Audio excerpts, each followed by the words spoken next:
Oh, hey, I'm glad you're here. I was just thinking about how we all have these moments where we've seen an image on TV or something in a movie, and it burns a hole in us. It becomes something we obsess about. It's either that we're repulsed by it or that we're drawn into it. We build this passion within us, and we have to know answers. We want to know stories. We want to know, everything we can about this. I recently saw my daughter go through this with the movie Spirited Away. There's a part where Haku is a dragon and he's spitting blood everywhere. And she obsessed over this, and she would tell people about it and how she was so brave that she could see it, and other people might get a little scared. And it was so wonderful to see her become so passionate and have to know answers. And we got the book, and it became her bedtime story. And that's the way some of us watched movies on VHS. We would have a copy at home, and we would watch it over and over and over and over. And that could be Betty Davis in Watcher in the Woods, which is terrifying, or John Stamos, smoldering on screen and never too young to die. It can also be how we explore and find new things. The movie Chocolate War can introduce a whole generation of people to the music of Yaz. Or Dudes, Penelope Sphere's film starring John Cryer and Daniel Roebuck has a Flea cameo, and people might see it and be like, oh my gosh, Flea was in movies? And that could lead them to Penelope Sphere's film Suburbia, which is fantastic. There's just different ways that these things can weave in and out of us, and I think it's so interesting. And some of these conversations that we have on this program are all about that. And I didn't intend that to happen. It's just what's in all of us somewhere in some way. So today's episode is Auntie Mame, the guest, a fashion designer, and this is VHUs.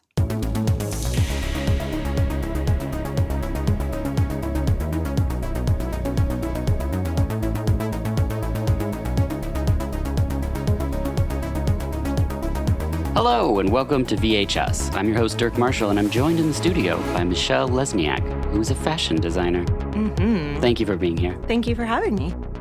People can find out more about you on your website, michellelesniak.com. You're Michelle as well on Instagram and Twitter. Is there any other resource people could find you at? I mean, I don't really tweet. I don't understand it. Yeah. I just don't want my words to disappear if they're Sure. going to disappear. But I'm on there, and then, my website. And that's about it. Okay. Yeah, I have Twitter too, but I mostly just click on it and then see people really mad, and then I just close it. In addition to being a designer, you were also on Project Runway season 11 in 2013. Mm-hmm. And Sarah and I were very excited because we had heard that, we got someone from Portland that's on this show. And so we got cable and we watched you win. Oh, yay! And we were very excited. So congratulations on that. Thank you. Recently, I looked up articles and people have recapped the whole season and it's a great resource because it puts your designs from all the different challenges sort of side by side. And it's fun to see like a progression of someone's design work if you're not design minded to see. Oh my gosh, you have to give me this because I have not seen that. Oh, I'll show you. Yeah, it's really fascinating. And as well as that, I just wanted to ask, so that was 2013. Yes. That's your first foray into television. Yes. Is that considered reality TV being a competition? I'm always confused by It this. is reality TV. Yeah, Okay. and this one is actually real. They don't tell you what to say. They don't put you in forced, fights. Yes. We're fighting because we're just really tired. Yeah. We're filming from 5 a.m. till 1 a.m., and so you get 4 hours of sleep a night. Can you imagine doing that week after week after week? It's pretty brutal. It's like being a parent. That's what I tell people. Definitely, if you have a child, it's like being that first 2 years of your man. life. Yeah, but in 8 weeks. And then recently, you were on Project Runway All-Stars, where you won again. I did, and it was all winners this time. So it was winners from around the world because they do, there's Project Runway London, there's Project Runway Brazil, and so they had I think it was 7 winners from the States and 7 winners from all over the world. Wow. It was really incredible. That's awesome. Yeah. I didn't even know that was happening because of how cable and I know. everything works these days. But then the second you won, all of Portland is like, yay! Yay, she was there! Yay! We had a bit of a hard time because it didn't air for a full almost 2 years after we filmed it. What? I know. There's something called Harvey Weinstein. Can I swear? Yeah. Okay, fucking Harvey Weinstein. Yeah. He ruined it for everybody. Oh my gosh. And not only was he like the company, it was the Weinstein that does Project Runway, his wife was also a judge. So you can imagine as soon as we got done filming, all that shit hit that fan, and we're still reeling from it. That's insane. I know. I mean, I was going to ask later on just the regular like lag time in his show because like we both know Gregory Gourdet, the chef at Departure, and he was on a cooking competition show, and that they get to that final challenge and they can't say who won, and so I was like curious what that time frame is from when you wrap the show and when they actually. This time it was 2 years. It was almost 2 years. Yeah, that you'd known you won. Yeah, and I had to sit on it. That's so insane. I know, and you also don't get any of your winnings until it airs. So, like, you're waiting on that, like, whatever it is that you would win, like, let's say $100,000. You're waiting until that last episode airs before they even start cutting a check. That's insane. And if you want to get real dirty, because the Weinsteins went bankrupt and all 47 of his companies went bankrupt, I'm in line with a lot of people trying to get that money. So, yeah, it's dirty. That's so uncomfortable. I know, just because he wanted to show his penis to everyone. Yeah. It's so gross. So gross. It's really gross. It's super gross. It's weird also that a lot of those things seem to have come out at the same time, that there's this thing of people. I'm the type of person that puts more clothes on at the beach. Oh my gosh. Yeah, me I'm too. I'm not one of those people that would even be remotely close to wanting to expose my stomach to people, much less something lower. So I was just shocked. I was just like, this is what people are doing. They're just like going around to house plants, and it's just insane. Yeah. I mean, So even though I didn't see his, he's still affecting me with his dick. Sure. That's awful. Mm-hmm. And then something I wanted to touch on up top is if there's one takeaway I hope to have from this podcast is that people listening who are interested in these different professions would be hopefully willing to take a step rather than hindered by people's opinions or criticisms and things like that. And as somebody who designs things, I'd imagine that there are fashion critics and people that have looked at pieces that you've done, but more so, how do you deal with whatever it's called that comes from the internet? Never go on the internet. Okay. You're going to get killed on that thing. Yeah. Do not read it. In fact, what's his name from Maroon 5? Tattooed. Oh, yeah. Yeah. So Adam Levine. Adam Levine, yeah.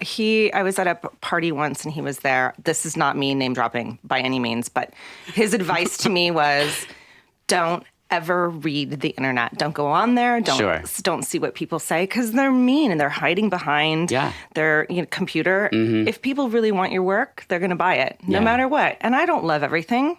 Sure. But I'm not going to go after people and hate on their, their production. So, just don't go on that thing. Ugh, it's gross. I just think that's really helpful because even in putting anything out in the world, there's going to be self-doubt and there's going to be part of you that's like, oh, what am I doing? And then to have people pile on that, it can just be so unhealthy. As an artist, I think the hardest thing is getting out of bed every day and feeling good and positive about your work. So you don't need somebody else, knocking you down because it's already a tough job. Yeah. And I think a lot of the people who are maybe, I don't want to say better adjusted, but I will, are going to have less time to pile on negative things on people. It's usually people who are very unhappy to begin with. But I'm so glad that you're here, not only to talk about this movie, but because of your fashion knowledge. Mm-hmm. Because you've been on TV and so many images of your work exist, and I think you're very, very talented. Shucks. But me, I get so confused by like when things are new, but they were old, when old things are new again, when like suddenly the 90s come back. And I just curious for you, like, do you look at trends and things? Do you just keep your head down? Hell no on the trends. And I think the greatest thing about this, quirky internet is that you can find what you want without having to go to a big box store. Yeah. So if you want to dress totally in Japanime, you can find that. It might not be trend focused of what's happening right now, but I think trends are the killers, and that's what end up in our landfills. I try to go with an emotional design. So I find the things that I keep in my closet for the longest time are things that have emotion. So it's tied to a dance that I went to or one of my weddings that I've had. More than one. And I just like that emotive clothing that has a story behind it are the pieces that I'm going to keep. So I'm trying not to design for super fast, super trend now because I think that's disgusting. And the clothing industry is the second most garbage producing industries out there. And we need people to be smarter and spending a little bit more on things, getting things repaired, having them tailored, as opposed to just going out and getting a t-shirt for $5. Yeah. It's not helping anything. We started, we asked around and some people recommended someone in Portland, and we started, Sarah and I, taking pieces that we haven't been wearing because they had, wear and tear and holes and things, and actually having them fixed rather than buying 4 shirts that we don't love as much. We just spend that money to have something. Although one time I did get some drop crotch pants, and I'm 5'6", so drop crotch pants didn't look the best. No. I was a little too genie-y. Yeah. So I had the crotch taken up. Oompa Loompa-like, Yes, maybe? Yes, very much so. So I had the crotch undropped, and then the whole piece was so bizarre that I would wear it around the house, but even then Sarah's like, what is happening there? But at that point I'm like $200 into a thing, so I'm like, well, it's gonna be, this is what it is. Make it work. I just Oompa Loompa around the house, and that's what happens. And then really quickly before we move on, here's a hot fashion opinion from someone without any sort of fashion design. Okay. I like culottes. Mm-hmm. And even gauchos, I'm ride or die with. But palazzo pants can burn in hell. Wow. Those are just different lengths. Right? Like, why you just palazzo, just that little bit longer of a length, you're ready to, kill it. I love just having an opinion that has, really no basis whatsoever. And then I would like to go so far as to call them designer Jenkos. Oh, I love the Jenko. It's like of my era. I know, it's pretty good. Jeans. It's pretty good. I do say, though, when I was in high school and I was making all my clothing or, editing them and paring them down and whatnot that I would get at Goodwill, I had these opinions. I will never wear a pointy shoe. Oh. Guess what? Damn, I love a pointy shoe now. Yeah. I will always, I always said, I hate the color yellow. Guess what? It's one of my favorite colors now. So I feel like you can't be too set in those ideas because they're going to change eventually. Yeah. How did you free yourself up to being open to that? I think it was from movies like Auntie, Mame. Okay. Honestly, and the costume world, and just that you can be whoever you want and you can look ridiculous. I mean, we're lucky we live in Portland, so we can look ridiculous. Yeah. But just don't put yourself in a box. Sure. I might not wear what is that onesie swimsuit thing that the guys have with the singlet? Yeah, I might not do that. Sure. Well, but I think that's fair that I shouldn't do that. I wouldn't do that. Yeah. We've already covered that. Yeah. But because I have my own hangups. I don't think corduroy should be something.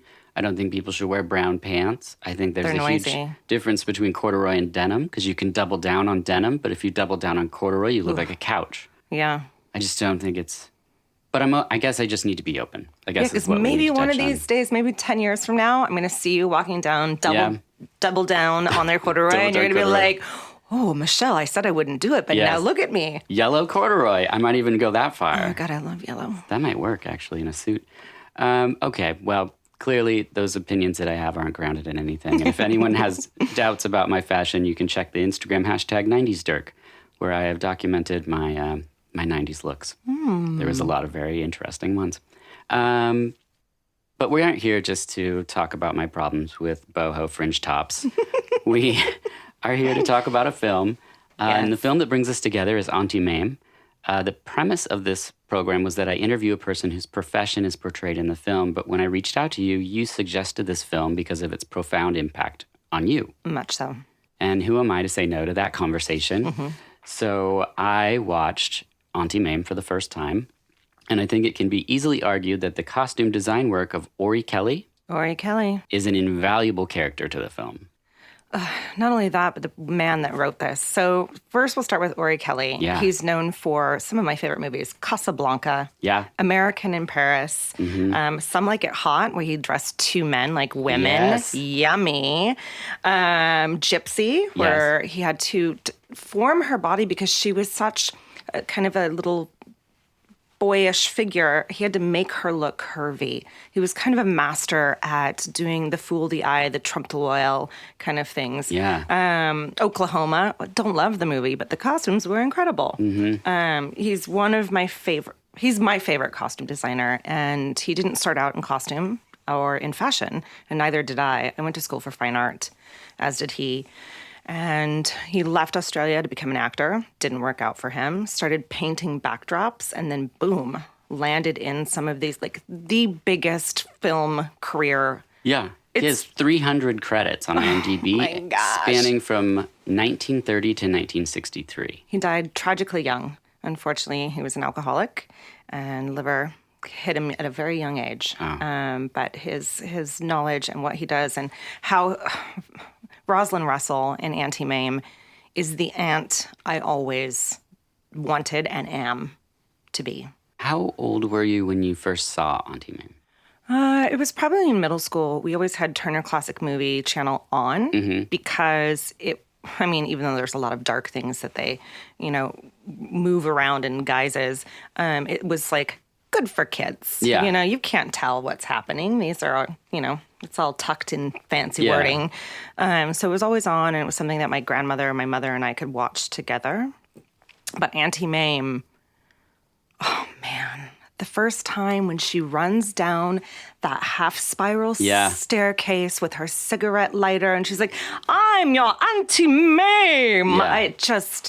It's everything you want to be. I wrote down, she enters at 11. Like, she is at such a peak straight off the go. There's no, like, limping into Auntie Mame. It's like she is on fire from the second it starts. And that her speech and her talk and her knowledge. She's got, a priest there from Lithuania, or, all of the choreographers and teachers and artists. I mean, she just lived life to its fullest. And I loved that idea as a young girl, and just seeing what she wore. Yeah. Holy cow. Pretty amazing. So I could see that you would get inspired by the costume aesthetics of Auntie Mame. But I was curious about when you design. Do you design in silence? Do you listen to music? Do you listen to podcasts? How do you work? In a coffee shop? In your studio? It usually starts on an airplane. Oh. I travel a lot, and I think on an airplane, I'm stuck in a spot where I cannot move and I have to be focused. And when I go about designing, I go about it with an emotion. I think about how I'm feeling at that moment in time. Okay. And then take it and make a word board. So I try to write a story down and use words, and then go back to that word board to come up with the next collection. Whoa. So I use words because it keeps me focused. It's hard as a designer. You're constantly thinking of different things, but going back to a word board, it's like, let's say it's metal, hard, cold, like sad, whatever the words are that I come up with. That's what I use to buy my fabric. That's what I use to start sketching with. Wow. I did a collection called Weather Worn because I was getting really worn out and I was traveling way too much. And so I thought about, what is the most weather-worn century or era? And I thought of the 1940s and the Great Depression. And so I used that as my imagery to come up with my designs. So I start with words, well, first on a plane. Yes. Usually a glass of wine. Stuck there in a seat, trying not to elbow the people next to me, because I'm usually in that darn middle seat. And it goes from there. That's awesome. So before we get too far into the film, let's just put things in context a little bit. Auntie Mame was from 1958. The director was Morton DaCosta. Morton did Auntie Mame 1958, Music Man in 1962, which is crazy, back to back. Island of Love in 63. Not much else.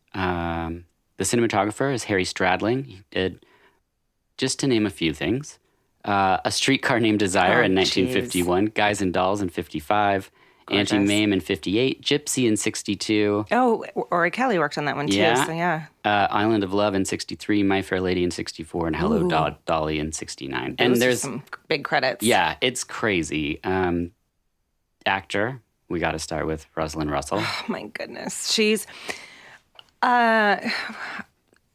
She did it on stage. Yeah. And then also did the movie. I mean, she is the epitome of Auntie Mame. And I Yeah. know there's one other actress that they did another knockoff, and I haven't watched it and I refuse to. Yeah. Well, there was also the musical. Yes, haven't Mame. seen. I didn't see it, but when I saw who was in it, if I could travel back in time, and I don't like musicals, but Angela Lansbury is the main role, and her support is B. Arthur. Oh, yes, I do know that. I haven't seen it though.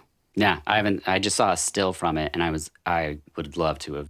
It's just so hard because I've read the book hundreds of times. I give them to my friends. I've watched the movie hundreds of times. Yeah. That I can't see anyone else but Rosalind Russell. Well, and for me, Angela Lansbury is pretty clean, and I feel like Rosalind Rosalind is in the role, dirty. she is owning it as much as she can in 1958. Oh, I mean, their gin that's getting dropped off. Like, yeah. Yeah. You know there's more than gin. Oh, like, yeah. She's been all over. Yeah. She did a lot in her career, but just to name a couple, she did Picnic in 56, Auntie Mame in 58, Gypsy in 62, and The Trouble with Angels in 66 with Haley Mills, who I adored as a kid. Actor Forrest Tucker. This dude did TV, so much television. It's out of control. F Troop, Columbo, Bonanza, Night Gallery, Columbo, Kojak. yeah. And it just goes on and on and on. For movies, you would see Auntie Mame in 58, Strange World of Planet X, Fort Massacre, Girl in the Woods, The Crawling Eye, Gunsmoke and Tuscan. That was all 58. So that's 6 movies. And his career just is cranking them out like that.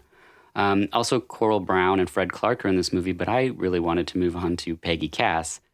who plays Agnes Gooch, Yes. not only on stage, but also in the movie version. Oh, really? Yes. There are 3 people that did the stage and then went straight to the movie. Rosalind Russell, Peggy Cass, who does Agnes Gooch. Oh, I love Gooch. She's just, I want Dr. Pepper. Just give me a Dr. Pepper. And then the gentleman that plays Ito, he was also in the original. Okay. I could totally see that. He's so funny. He's great. Yeah, I'm totally a Gooch head. Might start a Tumblr for all the Goochers out there. She was also in Gidget Goes Hawaii in 1961 and did a bunch of television, but I think Agnes Gooch might be the role for her.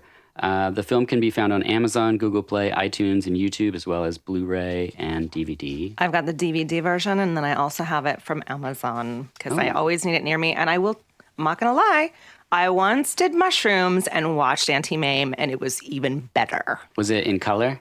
Yeah, the Technicolor version. Nice. That's what I watched it in. The synopsis of the film is: an orphan goes to live with his free-spirited aunt. Conflict ensues when the executor of his father's estate objects to aunt's lifestyle. Kind of boils it down into just a couple words. Yeah.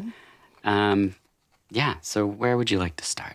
Well, first I'd like to talk about the writer of this book. Yeah. He had a few different nom de plumes, but his real name is Edward Everett Tanner III. I can't imagine being the third of anything, but No. he wrote it under the name Patrick Dennis, which is actually this boy's name in the movie. So it's taken in first person, Okay. but that's his false name that he's using for the book, as I brought here for you today to see. Yes, thank you. So cute. I'll take a picture of that. He led a double life. He was married, he had 2 children, but he was actually homosexual. Okay. And because he wrote under the pseudonym, nobody knew that he was the actual person. So when his wife found out that he was gay, she took the children and they didn't speak to him ever again Oh, until he passed. The books went out of fashion, even though he did make quite a bit of money. He, towards the end of his life, ended up being the CEO of McDonald's butler. So he lived this very quiet, private life. Nobody Wow. knew, as he was being this butler, that he wrote all of these books, including this beautiful Auntie Mame. And you can see when you read the book and you start looking at the movie, he's writing it as if he's Auntie Mame. Like, that is who he wants to be. okay. So I watched it and I didn't pick up on a lot of things. And then I started reading articles. And one of the articles I read was from Les Fabian, and you can find it on IndieWire. It's called Hazed, Decoding the Classics. And this one's about Auntie Mame. It says, an irreverent escapade by Patrick Dennis, and then he has the nom de plume there, who was inspired by his own aunt, Marion Tanner. The literary Mame is far bawdier and brassier broad than her celluloid incarnation. Dennis, himself a bisexual, imbued Mame with a gay sensibility that somehow connected with stuffy, conservative McCarthy-era post-war Americans. She invites transvestites to her parties, associates with famed homosexual artists and writers while making veiled lesbian allusions to her relationship with Gal Friday, Agnes Gooch. I don't know if he was bisexual or homosexual. That might be some way of just shortening the wife, kids to gay transition in one The simple. book now, his son, actually, after he passed, wrote a foreword, which is really, really lovely for those that pick up the book, because he just lived this secret life, and that freaking sucks. Yeah. And he had this Auntie Mame, who taught the world and loved life. And her favorite, the one tagline for the whole movie is "Life is a banquet, and most poor suckers are starving to death." Yeah, I made that note too. It's such a great line, and I'm like, yeah, most people are starving to death. They're like hiding in their holes and being all conservative, and just open it up. And Auntie Mame did that. Yeah. I mean, gosh, what she did to Agnes Gooch when she dressed her up and Yes. sent her out of the town. Woo! It's so good. Getting Gucci. In Les Fabian's article, he also notes that there's lesbians in the party.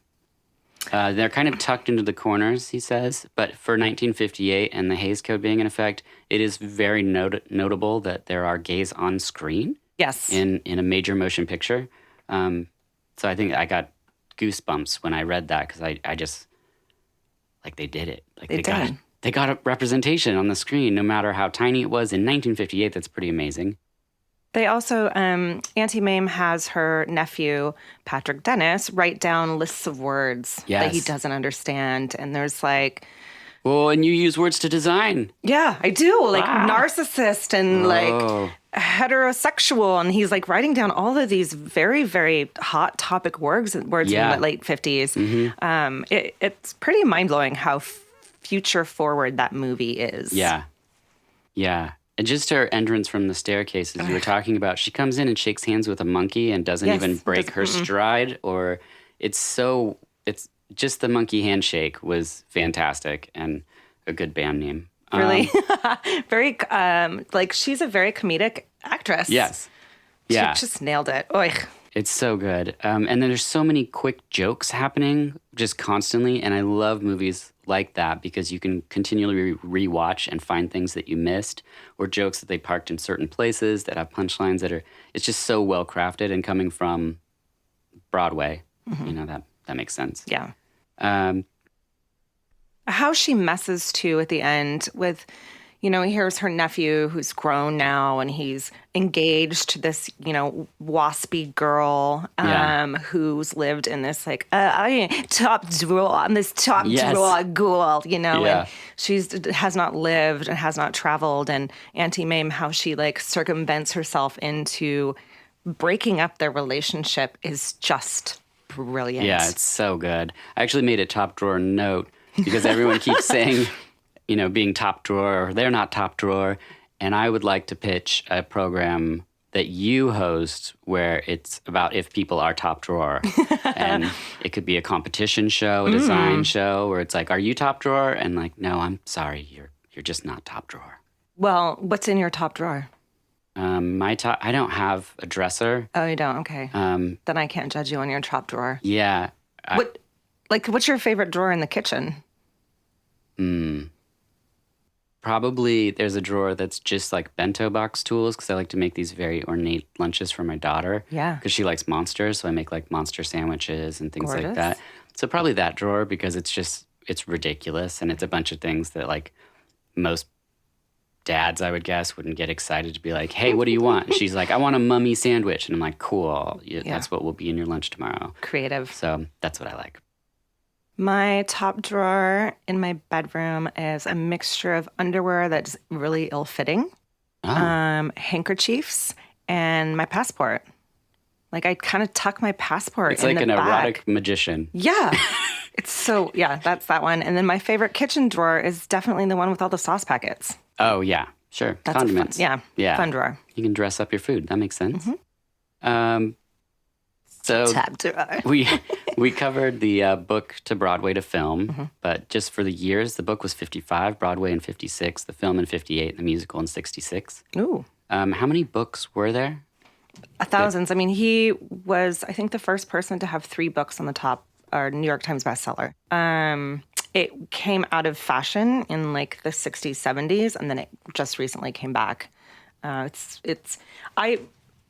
We all have that saying, oh, the book is better than the movie. Yeah. But I will tell you that this book is just as good as the movie. I think it does its justice, and it feels, they don't cut anything out.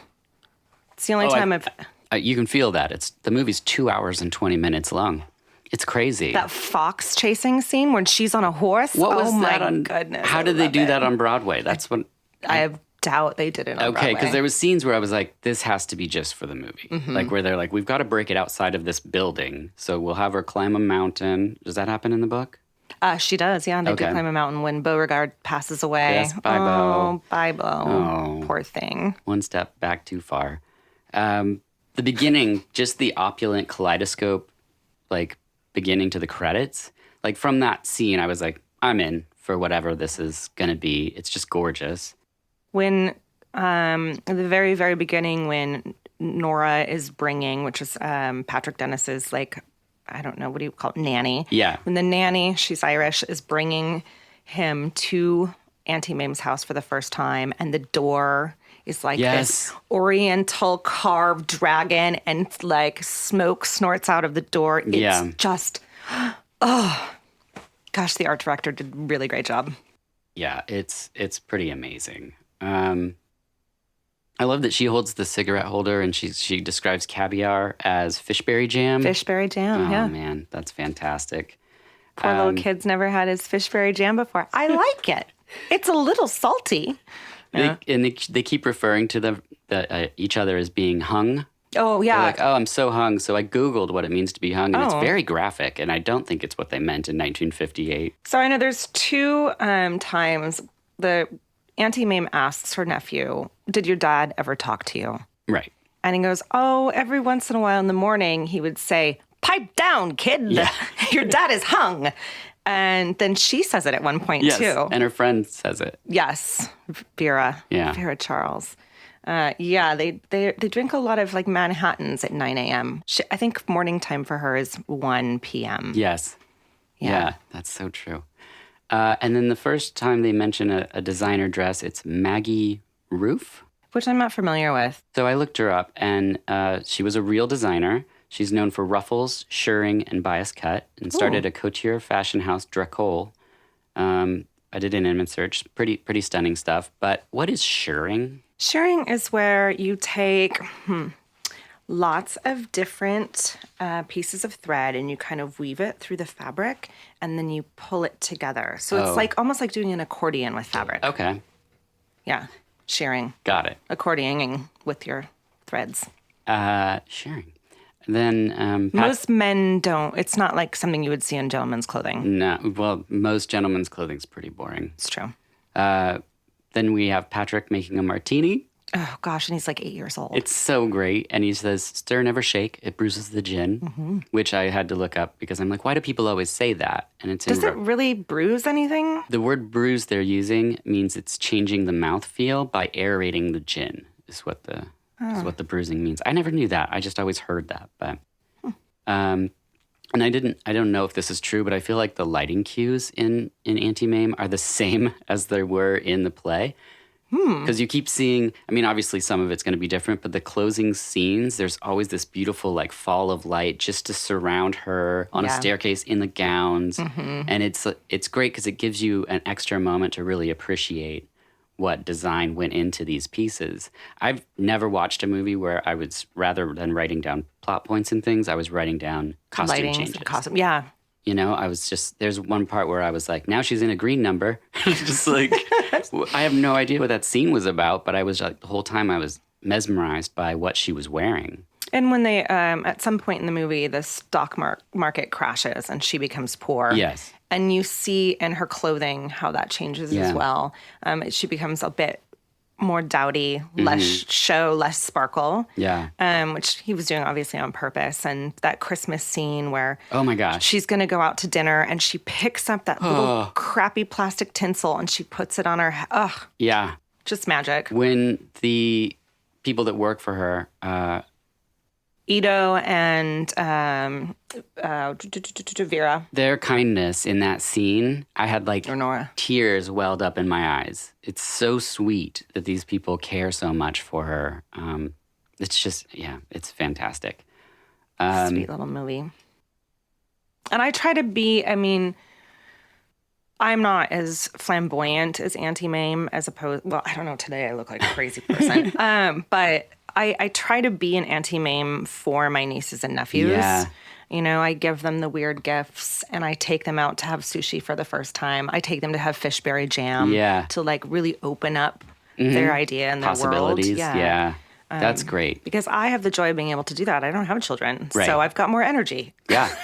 Well, and you could probably enter at 11 like Rosalind does, you know, and make an exit and not have to operate at that level at all times and just be that magical being, you know. I put my nephew, who's 8, in one of my fur coats. It's not fur; it's a it's a faux fur. No letters. But it's a bright green faux fur jacket, that's and great. he was prancing around the house, and we were taking pictures. And I was like, "This is the auntie that I look up to. The aunties that I've had that are those kind of people that make you dress up and make you have high tea, you know, and just show you different things."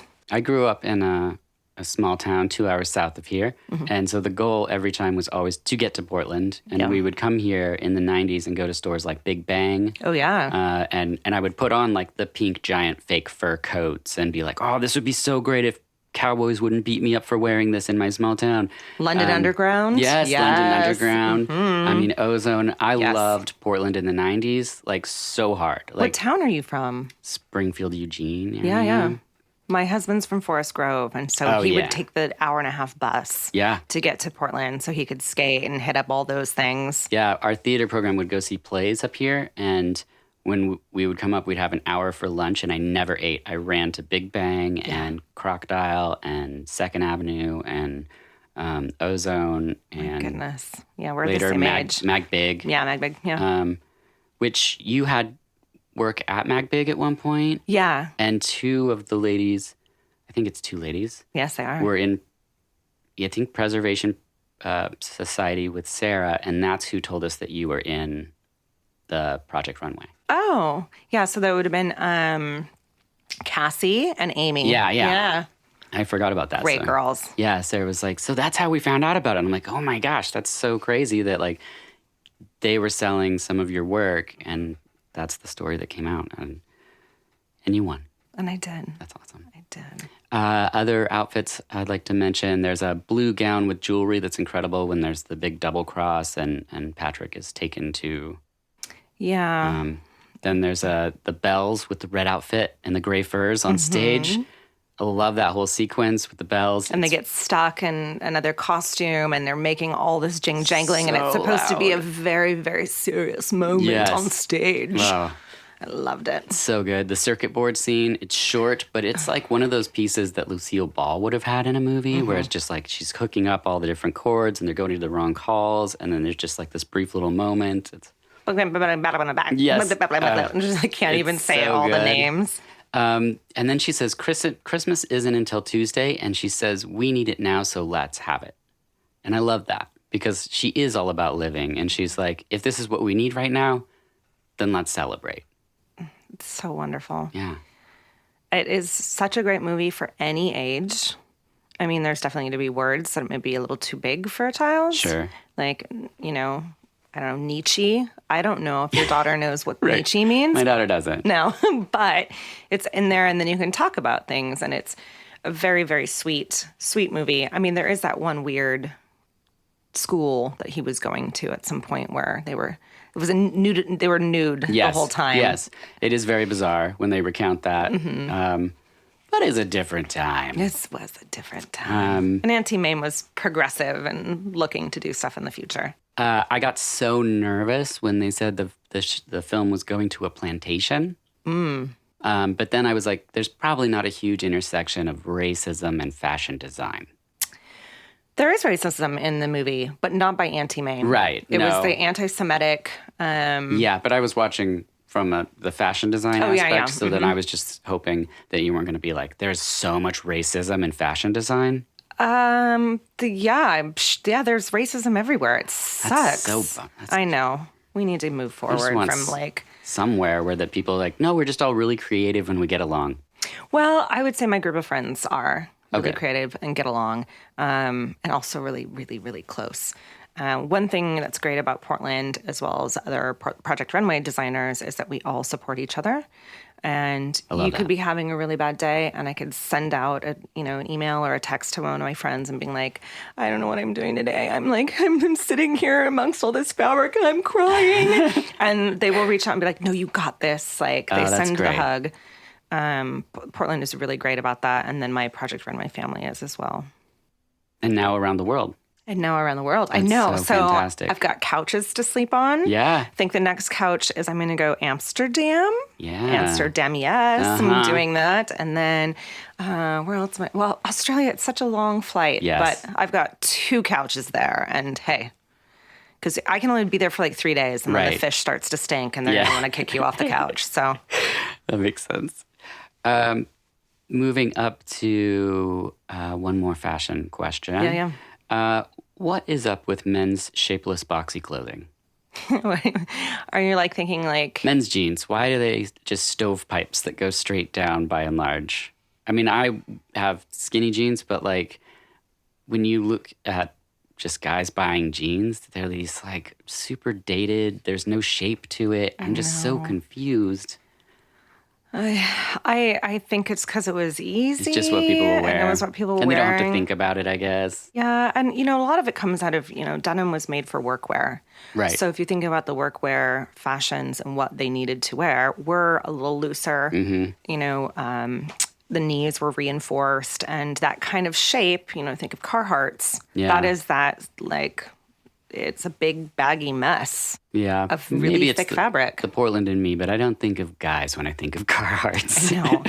I have this idea. I don't know if it's going to happen. I've been talking to a few different companies of doing a new modern workwear. Yeah. So they are slimmer, trimmer, but it's also non-binary. Yeah. So it's both men, women, Cool. whatever you. I love that. Yeah.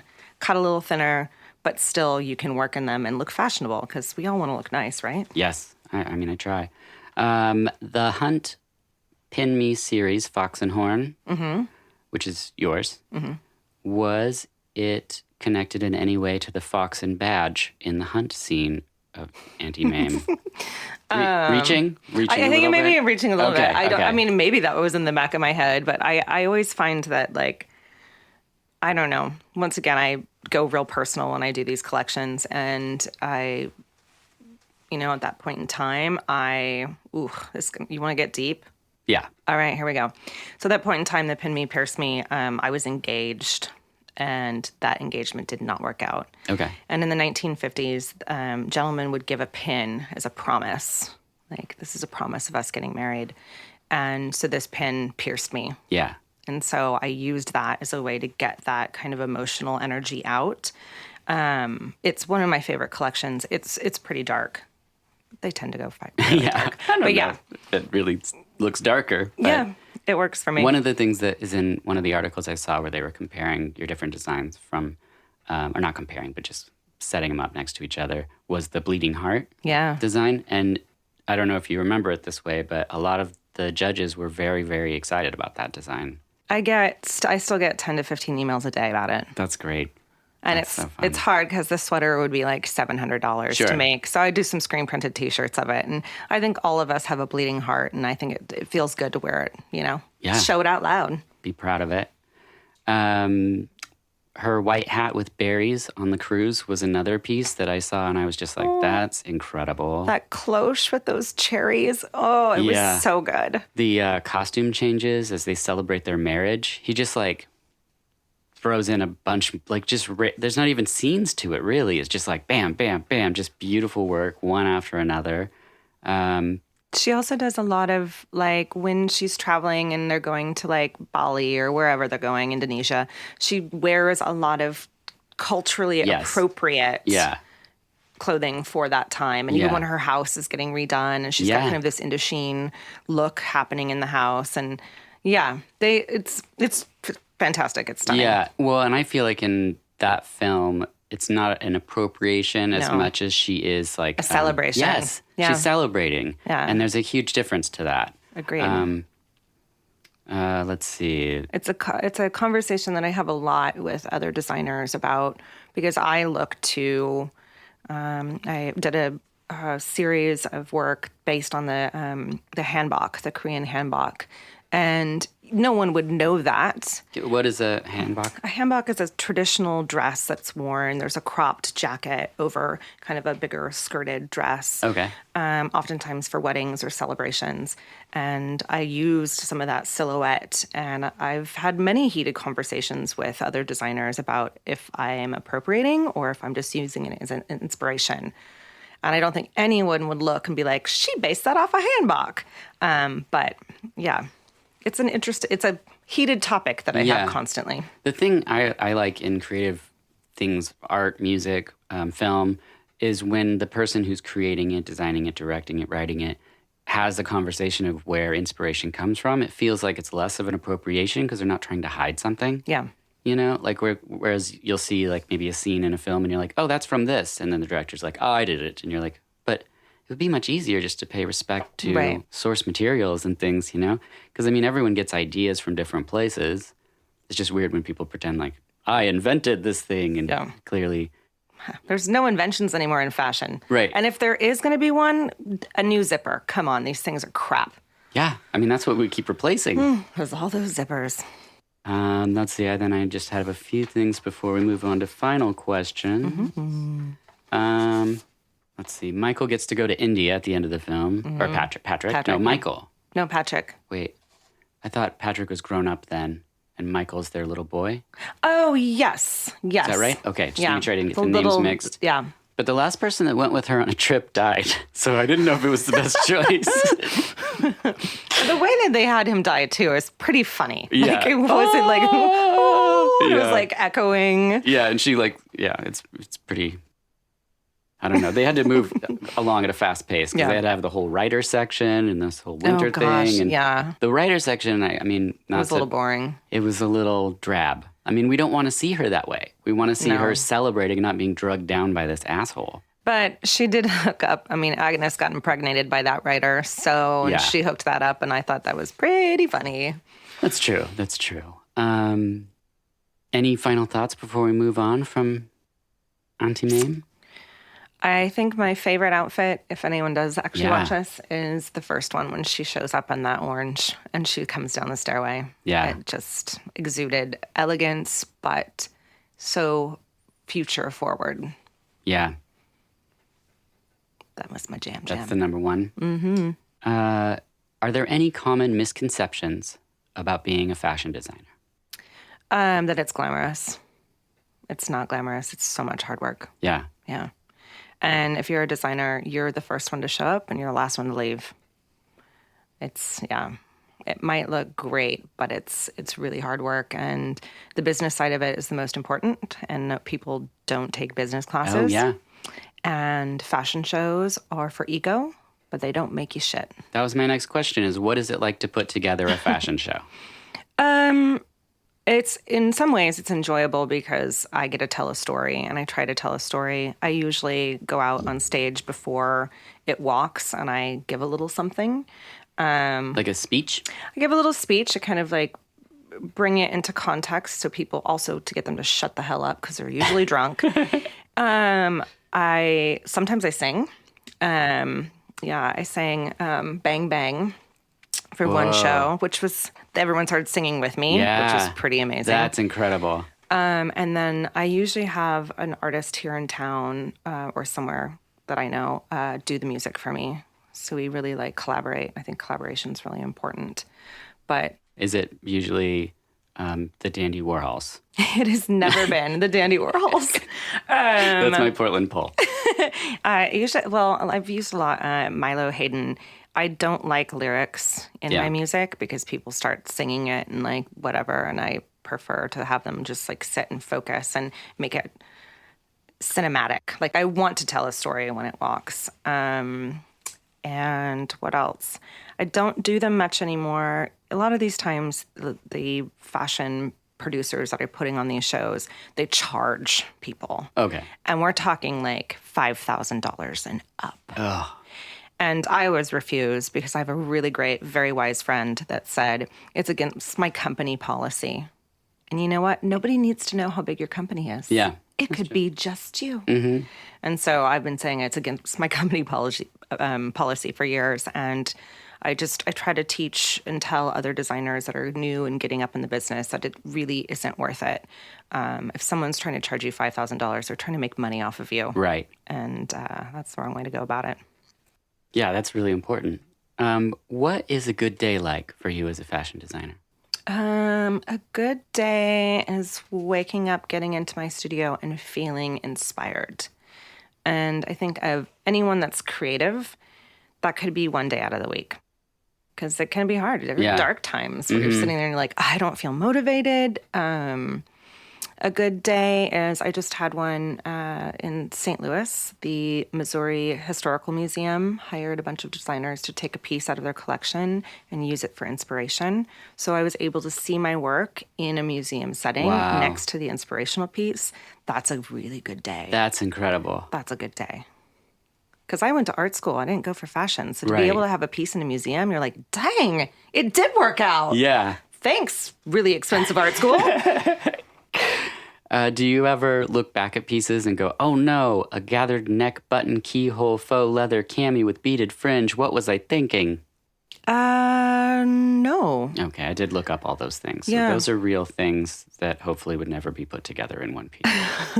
I am my sample size. So every sample I do, because I make my own samples, and before I have them produced, I have them all in my closet. And I've yet to pull something out and go, shit, what was I thinking? I love everything still.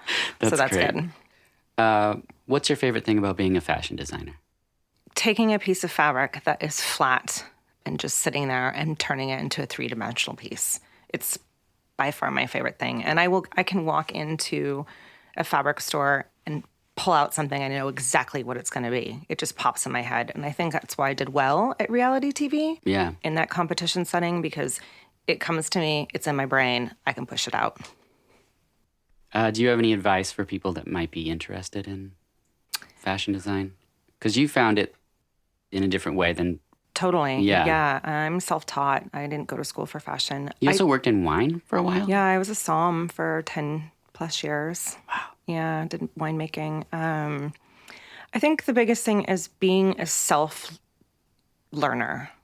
If you want to do something, and I have people ask me all the time, will you teach me how to sew? And I say to them, if you can wind a bobbin and thread your machine, then I'll teach you how to sew. Do you know how many people have taken me up on that? None. Because none of them have taken out their instructional book or whatever, just try to figure it out themselves. How do I wind a bobbin?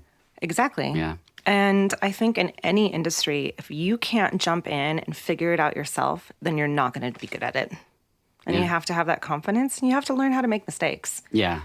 And if anyone was wanting to go into fashion, take some business classes. Business, yeah. It's the same thing when Sarah was starting her food business. It was like, the first thing she was, I have to take business classes because I can create stuff, but I don't know how to find value in it or my time or any of those things.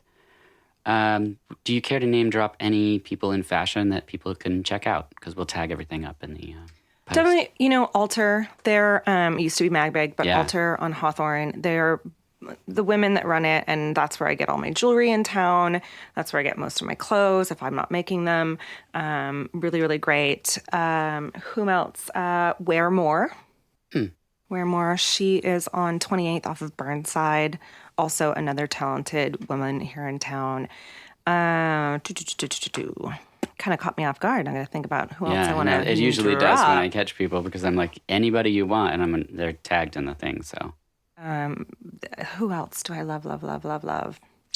Could be living or dead, because sometimes people can just go back and be like, oh, this person's structural elements are really fascinating. Or I try to keep everything local as much as possible. yeah, I love that. So just my people here in town. That's where all of my stuff is from either from here or when I just was in Austin and I bought a bunch of stuff from local Austin designers. As much as you can keep it local, the better. Yeah, I agree. I already asked you how long before you know you've won. It requires entirely different skill set to be on television. What were the biggest challenges for you in going into that foray? I've done it 3 times, and the first 2 times ruined my relationships. The third time, wow, he's a trooper. And I think the hardest thing is not being around your family. And it does create a lot of tension. You're gone for 8 weeks, and you don't see them. And most of the time, you don't even get to talk to them. Wow. So if you can imagine being away from your wife, from your daughter for 8 weeks, how big of a stress that is. It's also the best thing because it's summer camp for sewing. Like, we had food taken care of us. Like, they did our laundry for us. So you really are just focusing on being creative. And in the real world, that's not how it works. I still have my laundry to do. I've got to take the dog out. I have all these other distractions. Yeah. So this summer camp of creativity is amazing. But what it does to your personal life can be really overwhelming. And was there anything you were surprised that you were good at? Like either talking on camera or... They're not asking you to retake takes, right? No, not at all. They're just filming and cutting the raw footage. Yeah. They called me the producer because let's say your challenge is you have to make resort wear. Sewing is quiet. Designing is quiet. Mm-hmm. That does not make a good TV show. So I'd be the one that would pipe up and be like, hey, Dimitri, where are you going to... If you could go on a trip right now, where would you go? So just like throwing that stuff in that ends up making the cuts because otherwise we're just quietly sewing. It's so boring. So, there's so much, oh man. Yeah, so you got to make that stuff up. I'm like, you also have to have fun with these are some of my best friends. There are very few that I don't like, but there's a fart corner. Nobody knows about that. Nobody knows about a fart corner. Yeah, we're powered by hummus. Like, think of how much on that, the table that you can eat, the craft table. It's hummus. Yeah. And baby carrots. Oh my gosh, so much farting. So much farting. So there's a designer fart corner. There is, yeah. That's a big reveal. Mm-hmm. Wow. I hope people fun. Listen to the end of the episode for that. And what a great time to mention my favorite and final question. Yes. Michelle, what are your dreams like? There are lots of anxiety. So it's me falling or jumping off of bridges or Well, the falling makes sense if you jump off a bridge. Maybe not just bridges, but also out of planes, or it's all high spaces that I'm jumping off of and it's super anxiety ridden. Or the other dreams are tigers surrounding my house. Oh my gosh. I have a lot of anxiety. That is fascinating. Yeah. Mm-hmm. I initially meant the question because when I would work in retail, you have dreams about folding shirts. Oh. But then I took all that preface out and their dreams it's probably one of my favorite parts. Oh. It's just wildly different from person to person. I'm excited to hear what these dreams are that other people are One having. Person said that they dream in the same series of houses, which means they have like a dream neighborhood where their dreams are taking place. Like The Sims. Yeah, but just their dreams. Huh. But anyway, Michelle, I can't thank you enough for coming here and for talking about Auntie Mame, for introducing it to me. It's a first-time watch for me, so you're still doing the good work and giving people the book and spreading the word. It's a fantastic film that I hope people watch. Much continued success. Thank you. I hope I see you sooner than later. Yes, please. Everyone, thank you for listening to VHS. I'm your host, Dirk Marshall, and tune in next episode where I speak to a different person with a different profession about a different movie. How different. Links to our guest and topics of the conversation are up on the website vh-us.com. Please share our episode with anyone who you think would be interested. Rate, review, and what have you on your preferred platforms. If you would like to follow along visually, our Instagram is vh.us. If you're going to be in Portland, Oregon, or you live in Portland, Oregon, and you would like to be a guest, then please put guest and your profession in the heading of the email. If you'd like to recommend a movie, then please put movie and the title in the heading. Thank you for listening. I'd also like to thank my engineer, JL, and my producer, Wade Allen, and of course, my amazing wife, Sarah Marshall. Until next time, I'm Dirk Marshall, and this has been VH Us.